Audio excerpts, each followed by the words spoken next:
Welcome into Jags AM. I'm Kainani Stevens. Brian Sexton and John Oehser are with me today. For the first time in about 7 months, we get to go over Jaguars football highlights from a real game. They had their first preseason game on Saturday against the Chiefs, and things looked pretty good right out of the gate. We're going to start out with big things today as we start off with fast as our first big thing. Some of the problems last year was the slow starts for the team as the Jaguars tried to get things going. Now, this was a fast start, certainly with that new kickoff rule. I ain't gonna lie, it looked crazy at first. I'm gonna say Tank had a much cleaner look for his.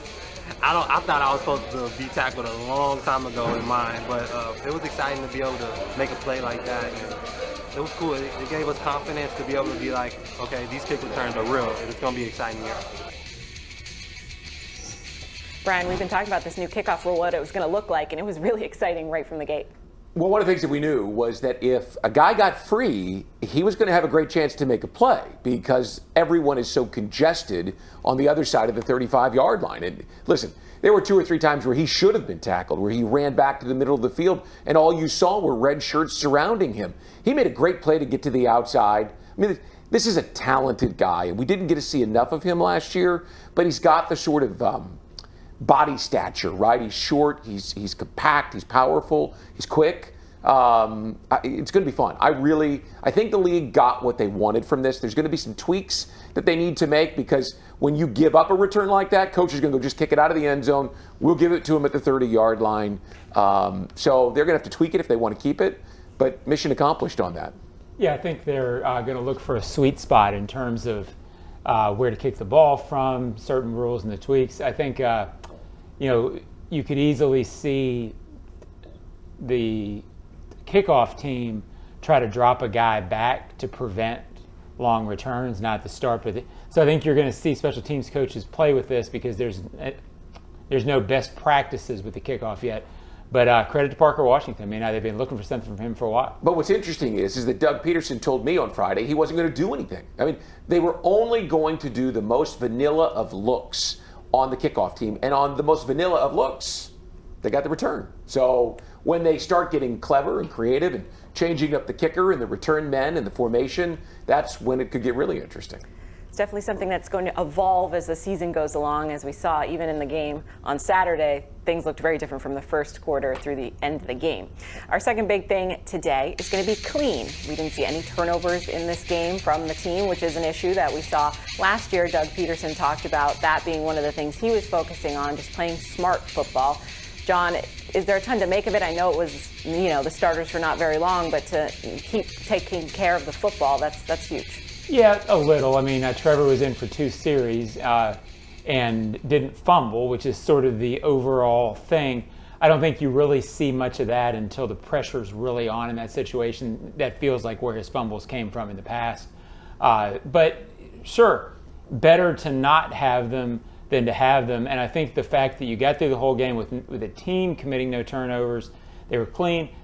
They took advantage of some situations, meaning you got the return, and then you had a point-blank touchdown opportunity, and you took advantage of it. So the Chiefs got down closer to the red zone. The defense stopped it. So, no, you can't tell much, but better to see what we saw than to see worse. I can tell you firsthand, the second half of the first preseason game, from a broadcaster's perspective, can get really arduous, right? Because you've got second and third and fourth team guys out there and they're jumping off sides and they're making stupid mistakes. The impressive part about clean to me was that in the second half, there weren't a lot of those. Yeah, there was one here or there, but for there was a situation where they had lost track of what Kansas City was trying to do. There was some confusion in coverage, and Doug Peterson had to use a timeout in the fourth quarter. That's the only one I remember. So the game was pretty clean from start to finish, and in areas that generally are murky in preseason games, it was a really good showing for the coaches and players on Saturday night.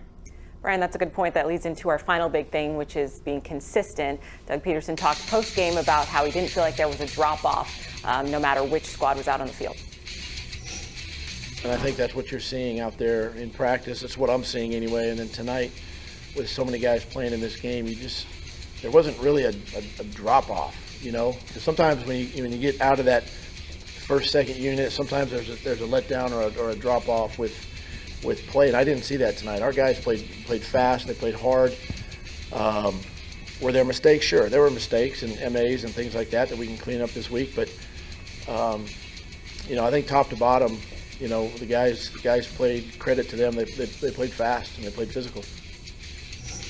Brian, we've talked in the past about when the starters are out, there's kind of a huge drop-off and just not having that competition necessarily at every position, but having so many players that are kind of fighting for a spot, you felt like even when the second, third string was in there was still competition on the field. Yeah, and the word consistency comes to mind, right?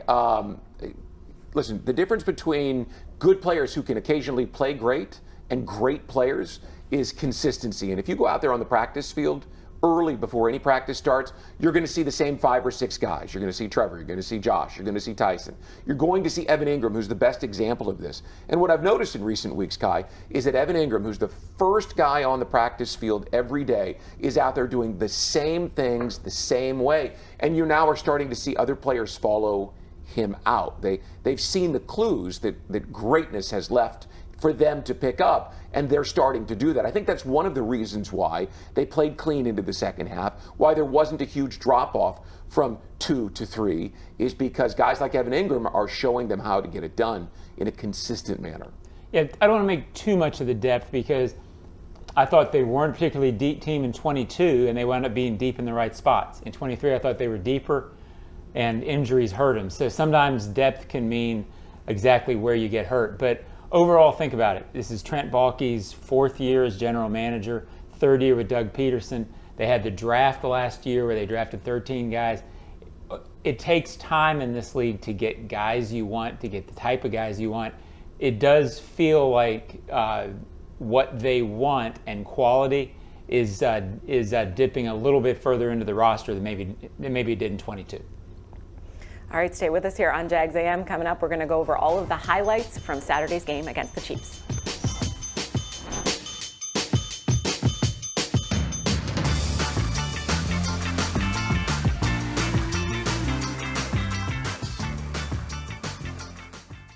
Navigating the current housing market and figuring out your best move when it comes to a mortgage isn't your full-time job, but it's one of the biggest decisions you'll ever make.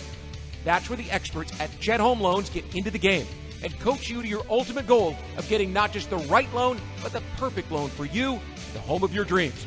Jet Home Loans works with you all the way, from application to closing, making sure your game plan is perfect. Make the call to Jet Home Loans and let their team join your team to make your dreams take flight. Visit jethl.com. Ready to fuel up for summer fun? Join the MyGate Rewards loyalty program and pump up the savings. This summer, become a new loyalty member and save 25 cents per gallon on your first fill-up. Already a member? Now you can earn rewards 10 times faster. For every $10 spent in store, save 5 cents per gallon at the pump. Stop by Gate today to crank up your summer savings. Offer ends August 31st, 2024. The 2024 season is pawsome. Register your pet for the Four-Legged Fan Club, presented by Forever Vets Animal Hospital.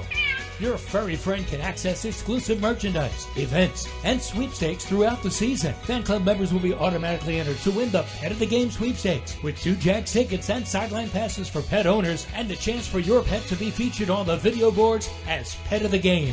Visit jaguars.com/promotions/Four-Legged Fan Club to sign up. The kick is up. It's good! Score winning sub deals this Jaguar season at Firehouse Subs.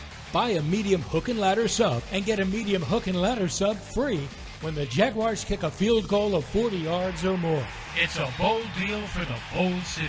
Download the Firehouse Subs app for offer details. Redeemable only at participating Jacksonville and Orlando area restaurants. Only available in the Firehouse Subs app. We're excited to announce a special activation at select training camps. Join us as we celebrate the Corner at Deb Store, coming soon to the Eastside community. Operated by Goodwill Industries of North Florida, the Deb Store will help change lives in the historic Out East through fresh foods, education, and career opportunities. In partnership with various community partners, this project will create a space where residents can thrive. Watch out for the Deb Store van at select training camps this July and August, where you can enjoy free samples and learn how to support this initiative. Are you ready for a taste bud touchdown? Well, Jags fans, if you're at the bank and craving a snack that's shell-shockingly good, look no further than Luray Peanut Company's boiled peanuts. Picture this, you in the stands, cheering on your Jaguars, and in one hand, a bag of piping hot boiled peanuts. With original or Cajun to choose from, they're so delicious, you'll wonder where they've been all your life. So grab them while they're hot and get back to the game. And as always, Duval. Blu-ray boiled peanuts, where every nut is a winner. Jags fans, register your furry friend for the Jaguars official four-legged fan club for pets. Presented by Forever Vets Animal Hospital. Your pet will receive access to exclusive merchandise, events, and sweepstakes throughout the 2024 season. Visit jaguars.com/promotions/four-legged fan club to sign up today. I just wanted our guys to execute and play hard, play fast, and I felt like they did that today. It's a new season, new faces, some old faces out there. And it's just for us internally, it's just a different feel. It's a different team, a whole different year. So it's not anything about last year. It's just about getting better and moving forward. Jags turning the page, the beginning of the season officially, as that preseason game number 1 is underway. So let's look back at some of those highlights. And we didn't have to wait long for a highlight because the first kickoff return from Parker Washington was a pretty good one. Brian, we talked about it a little off the top, but I don't know if we expected that right out of the gate. At least I didn't. No, I didn't expect anything like that. As I mentioned, Doug had told us on Friday when we met with him for the television meetings that they weren't going to do anything crazy. They weren't going to show anything, and he didn't expect the Chiefs would either. This was just a great play by Parker Washington, and this is what the competition committee wanted. They knew that in that tight area, that if someone was able to get free, this was possible. And it's just a great play. John, we've been talking, and Trevor even, I think, pointed out last week he felt like Parker was having a great camp. High stepping there. I still don't know what he was doing there. But he has been having a good camp, and to kind of see that progression in his second year, John's been good. Yeah, he's a kid who can make plays. Even when he didn't quite know what he was doing last year, he made a couple of plays when the ball was around him. When he gets in the right spot and really incorporates himself in the offense. Remember, he was hurt his first return last year. He hurt his knee. So he really didn't get back and get any receptions, I think, until Cincinnati when Christian got hurt. A very limited sample size last year. So I don't really expect him to be one of your, quote, frontline guys. But, Brian, like we've talked about, they need these second-year guys to be guys that you don't hold your breath when it's time for them to play. He feels like that guy. Well, and he's also a guy with ability that you could craft a package for.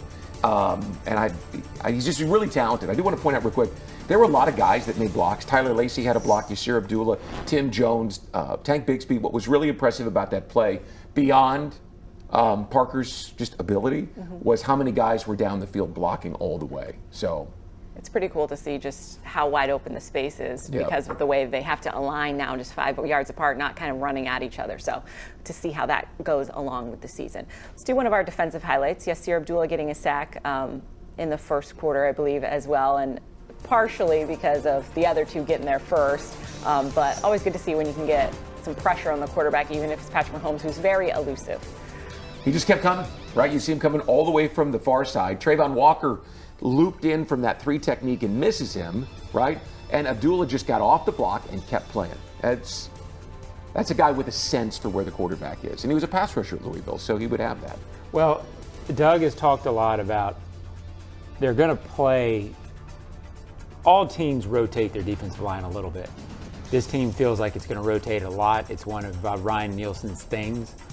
So if Abdullah can get in that mix of 8 or 9, we can see this. I think it's important for that group as a whole, not necessarily Abdullah, but the group as a whole, to have gotten a little bit of pressure on Mahomes in this game at some point. He only played, 7 plays? Yeah. But probably good for their confidence that as a group they caused some disruption.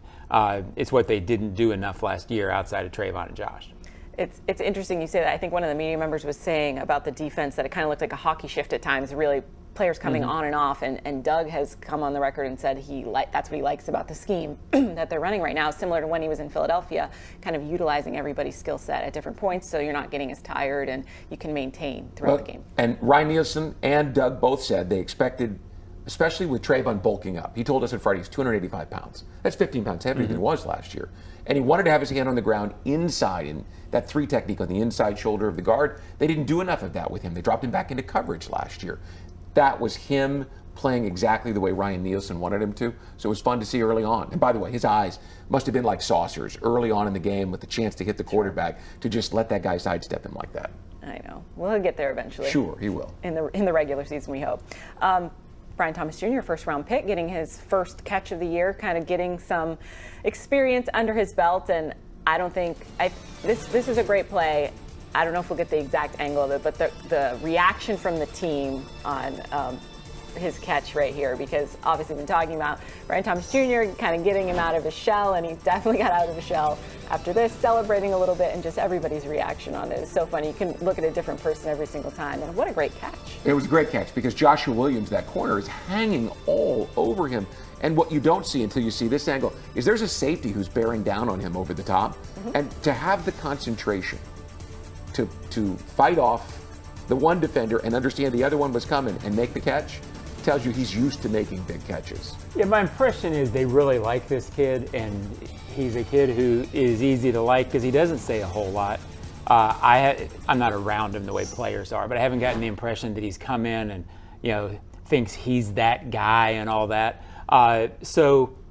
And he's good, and they know he's important. So all of that sort of came out when he caught that pass down the sidelines. It was cool to see. I mean, this is a team. The wide receivers on this team, especially Ingram and Davis. Kirk, sort of define it. They pull for each other. In 22, that was a real calling card of the bunch, is that they really didn't care who got the catches. It feels like that they're encouraging each other. It feels like there is a camaraderie there. I'm not going to say it wasn't there last year, but it sort of goes up and down. It feels like it's going to be back this year. It's very nice to see, seeing everybody bond together, and obviously as things go with the rookie, as he evolves, that'll be great as well.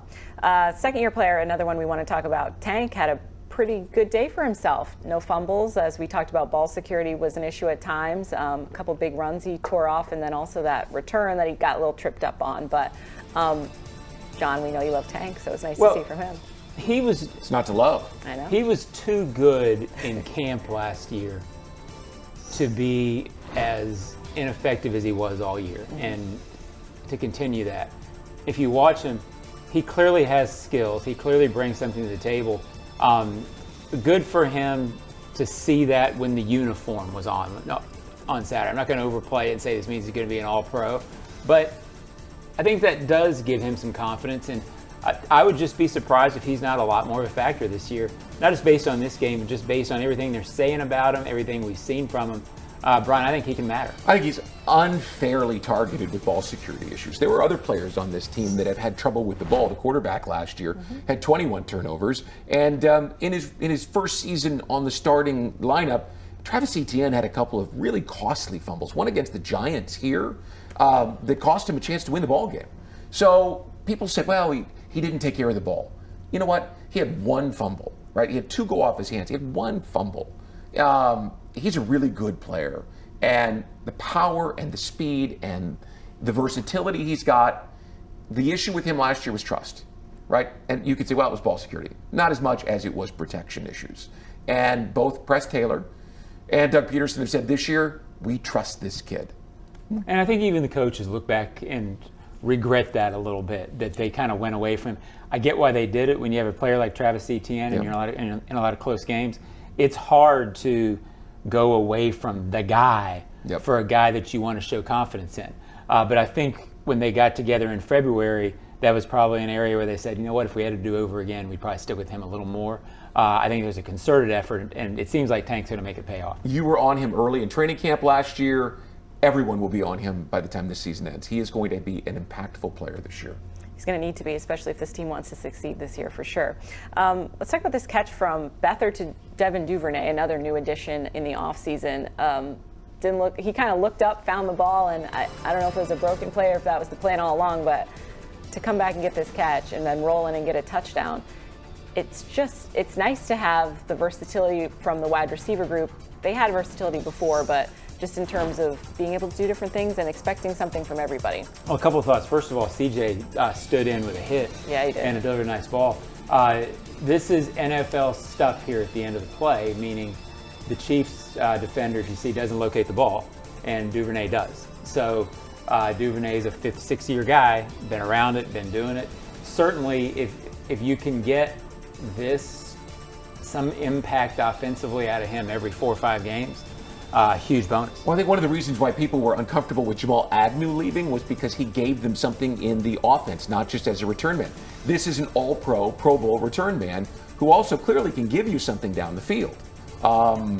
He's going to be a nice addition, too.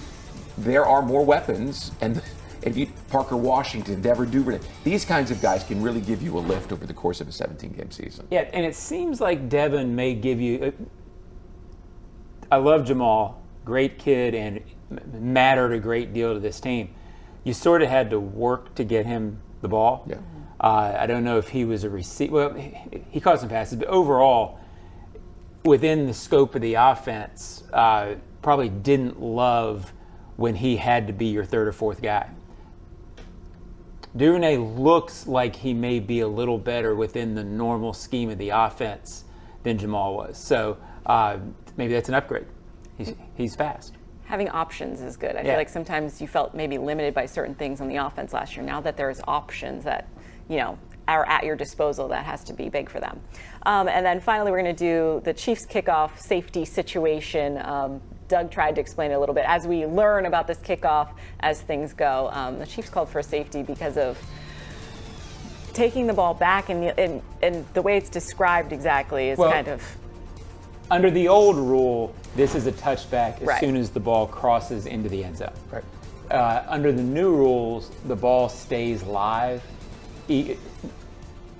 Again, this play's dead right now last year. It's still live until he pulls it back in, so he gave himself a safety. I think what Doug basically did was, I know that doesn't feel right. I don't know why. I need to get them to review it. So I'm not sure he knew exactly why. It sounds like Heath and Zach had a general idea that something was wrong and said, hey, challenge, couldn't challenge, went to the official. Officials got it right. I think the biggest thing, what Doug said in the post-game press conference is probably the most telling thing. Good that it happened now, and I'll guarantee you every team will be looking at that in special teams meetings all week saying, okay, here's the first example of why this is screwy.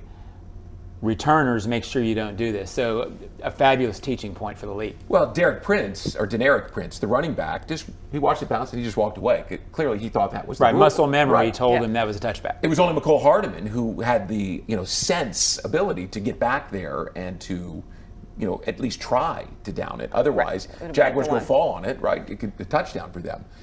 You guys were on that conference call last week where they went through all the rules with Walt Anderson, and we prepared for it on the broadcast, and yet, it was just 30-yard touchback. Touchback comes to the 20. There's just so many different moving parts, and somebody knows them all. I don't, right? Not a lot of people know them all, and this is going to be an ongoing, might last all season. As we saw, even the refs need to kind of consult with everybody and look over things again. I think that's important. Doug pointing out, just look at it. Bucky and I were looking at each other and time. saying, do you know what that one is? But you can certainly see where special teams coaches will play with the option of trying to have that ball bounce. Yep.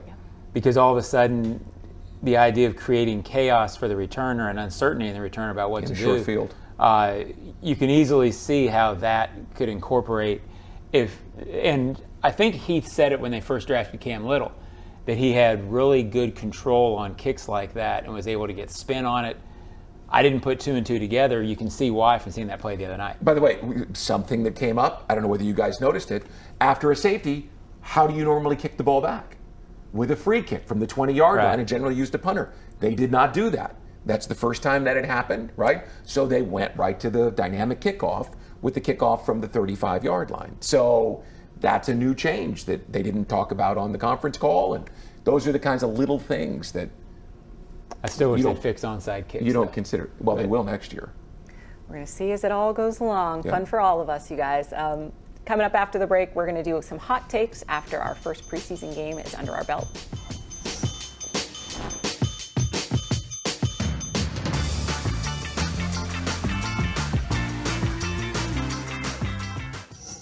to define a great deal in today's new home market because the so-called great deals that you find on every corner just aren't the same as the incredible opportunities you'll find with a new Dreamfinders home. How about 2.99% in year one in one of Dreamfinder's 15 communities across North Florida? Now that's a great deal. 2.99% interest rate in year one and a beautiful new Dreamfinders home. Visit dfhsalesevent.com for our largest savings of the year on move-in ready homes. That's dfhsalesevent.com. It's game time, Jaguars fans, and Publix knows that football is all about pairings. A high-scoring offense paired with a stingy defense. A rocket-armed QB paired with a dynamic wide receiver. And at Publix, you can pair hot deli chicken tenders with savory dips, delicious sub platters with ice-cold beverages, and you can pair these tailgate essentials with an entire parking lot full of Jaguars fans chanting, Duval! Gear up for your tailgate at Publix, the official supermarket of the Jacksonville Jaguars. Frank Frangie here. When you want barbecue in Jacksonville, you want Bono's Pit Barbecue. You can find Bono's locations all around town and on game day at Everbank Stadium because Bono's is the official barbecue of the Jacksonville Jaguars. Over 70 years of authentic Southern Pit Barbecue. We are the local barbecue joint in BBQval for generations of people in Jacksonville. Go to bonosbarbq.com to learn more or call 904-880-8310 today. And remember, if you don't see a pit, it ain't legit. We're excited to announce a special activation at select training camps. Join us as we celebrate the Corner at Deb Store, coming soon to the Eastside community. Operated by Goodwill Industries of North Florida, the Deb Store will help change lives in the historic Out East through fresh foods, education, and career opportunities. In partnership with various community partners, this project will create a space where residents can thrive. Watch out for the Deb Store van at select training camps this July and August, where you can enjoy free samples and learn how to support this initiative. Listen up. Just like football, timing is everything. Only water your lawn when necessary. And always check the weather before turning on those sprinklers. Save water, save money, and score big. It's a win-win. Whether you're on the field or at home, we're all on the same team. Florida's water. It's worth saving. This message brought to you by the St. Johns River Water Management District. Visit sjrwmd.com for more information. Chelsea here with Renewal by Anderson. Renewal by Anderson specializes in energy-efficient, custom-built replacement windows and doors that are twice as tough as vinyl. Save money through the month of August and save $300 on every window and $825 on every patio door. Plus 0 down, 0 payments, and 0 interest for 12 months. Some restrictions apply. Proud partner of the Jacksonville Jaguars. Go to rbfla.com to book your design consultation today. License number CGC 1527613. Move the freight, move the freight. Magellan Transport voted the coolest office space in Jacksonville. You can apply online at magellanlogistics.com. Welcome back into Jags AM. We finally have football to talk about, actual game, real game football. I know it's the preseason, but we'll take what we can get at this point.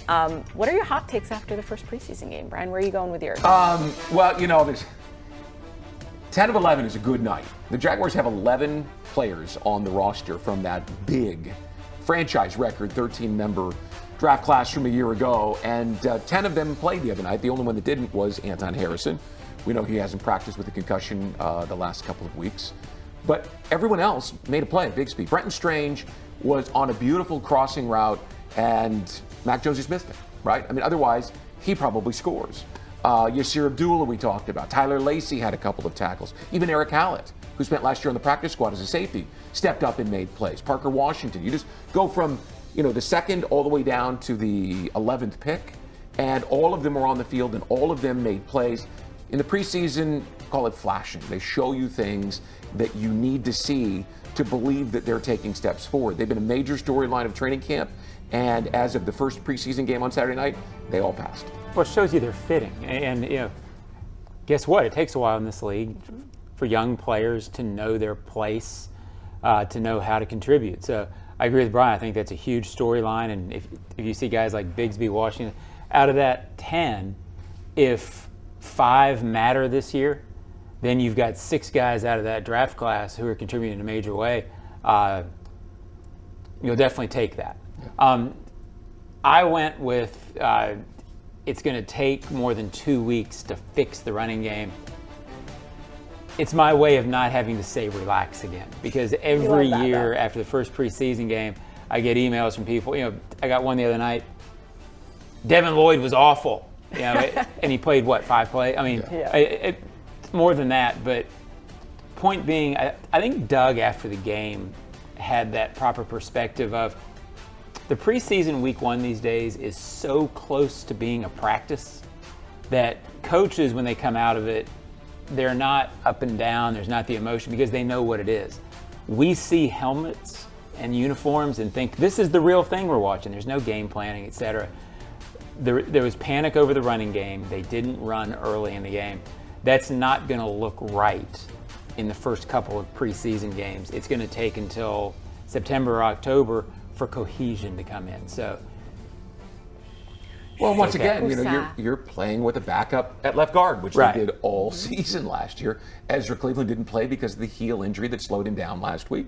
When Travis played 8 or 9 plays. Yeah, listen, that's a timing issue. Yeah. Mitch Morse told me last week that the running game thing, it sometimes takes a game or two in the regular season before you understand what the guy next to you is doing, especially when you have a brand new starting center. So that's going to take some time. It will all just take time. I think for mine, it's a little bit of reference of last year. So last season officially in the rearview mirror. Easy for us to say. Obviously, a new season has begun. I think we've all covered enough teams where sometimes it's the same kind of team rolling themselves out there. There was obviously a lot of changes in coaching staff, players brought in, drafted as well. It's different. It feels different. You'll hear it from the players themselves. The locker room is different for them. And I think even just coming out, having a fast start, showing some of the issues that were there last year were at top of mind, even that they're addressing that. Doug, I think, had a really poignant off-season point to himself maybe in realizing, hey, I have to play these young guys more. We talked about this second-year players because I can't do that again and just revert back to running Travis into the ground or whatever it might be, different players there as well. Because when Christian Kirk goes down, you have to expect Parker Washington to step in, and he learned that maybe the hard way at the end of last season. If you think of last year as, like a piece of paper with a picture on it, it's not hanging in the locker anymore like it has been all offseason, but it's kind of tucked away where they can kind of still get to it. There's still that sense of what we didn't do well last year, and not in terms of on the field, but off the field, in the locker room, on the practice field. What didn't fit right around here? And Trevor talked about that last week, is that has to be a driving force, but it's not in their face every day. They've changed the way they do business in the locker room, and it was obvious in camp and obvious on Saturday night that so far, so good. Yeah, I think there is an awareness that it's a 60-minute, 17-game season. I think they all knew that, but I think that's the thing that's in the front of their mind. It feels to me like a more an older team, a more experienced team, a wiser team of, hey, whatever happened last year, we have to take this one day at a time, all those cliches, and be pros from now until January and keep it going. So it feels right. It feels positive. We'll see what happens in the joint practices, right? Yeah, we're about to find out. We shall. Stay with us here on Jags AM. We'll be right back as we preview what's going to happen on later in the week.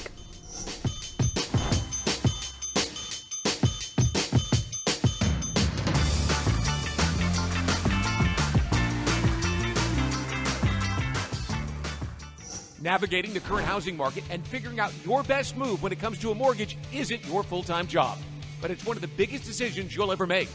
That's where the experts at Jet Home Loans get into the game and coach you to your ultimate goal of getting not just the right loan, but the perfect loan for you, the home of your dreams. Jet Home Loans works with you all the way from application to closing, making sure your game plan is perfect. Make the call to Jet Home Loans and let their team join your team to make your dreams take flight. Visit jethl.com. It's game time, Jaguars fans, and Publix knows that football is all about pairings.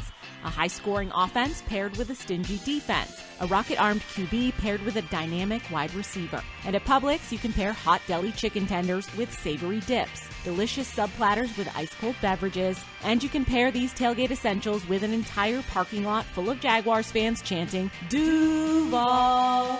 Gear up for your tailgate at Publix, the official supermarket of the Jacksonville Jaguars. Prosser here for Lifetime Enclosures and Lifetime Flooring. Football season finally upon us, and with that comes cooler weather. If you've been wanting to upgrade your outdoor living space, you should call the experts at Lifetime Enclosures now. From glass lanais to screened-in enclosures, Lifetime Enclosures and Flooring is the best in the business, so give them a call today. Lifetime Enclosures and Lifetime Flooring. Showroom just off Phillips Highway. Proud partner of the Jacksonville Jaguars. Are you ready for a taste bud touchdown? Well, Jags fans, if you're at the bank and craving a snack that's shell-shockingly good, look no further than Luray Peanut Company's boiled peanuts. Picture this, you in the stands, cheering on your Jaguars, and in one hand, a bag of piping hot boiled peanuts. With original or Cajun to choose from, they're so delicious, you'll wonder where they've been all your life. So grab them while they're hot and get back to the game. And as always, Duval! Luray boiled peanuts, where every nut is a winner.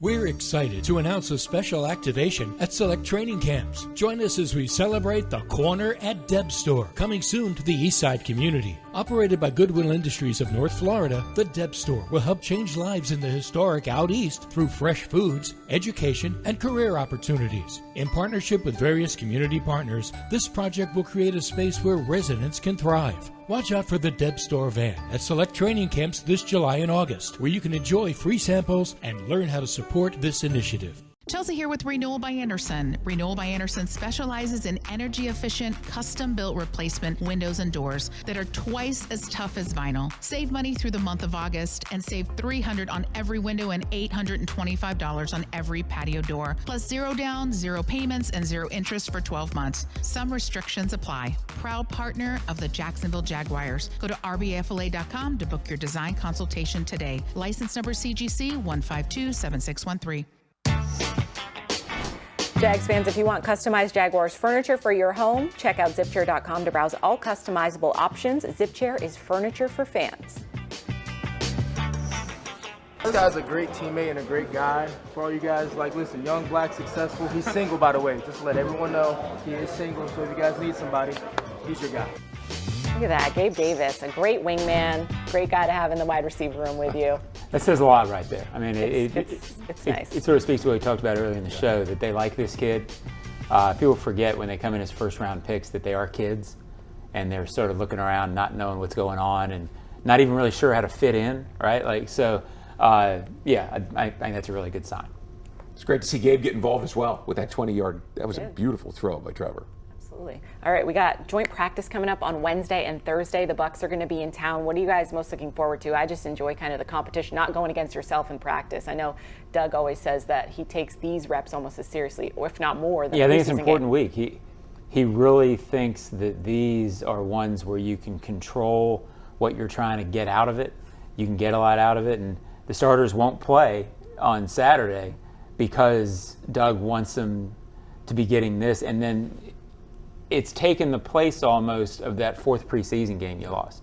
The reps here matter, and then you sort of use Saturday's game to get a look at the guys who won't get as many reps this week. There isn't a bigger challenge to run the football than Vita Vea in the middle of that defensive line. I mean, he is massive, quick, and strong. This is going to be a nice test for that interior threesome. Can they move him and create some seams in short yardage running situations? A lot of times when you watch that stuff on the practice field, you're just like, yeah, all right, great. You know, big guys hitting each other. This week, there's some real meaning to it with him in the middle of that thing. Absolutely. Going to be a lot of matchups to watch. Come out to practice if you can, Wednesday and Thursday. Those are the joint practices with the Bucs. We'll be live outside at practice for both days, joining you there. So make sure you tune in with us on Wednesday and Thursday. See you then.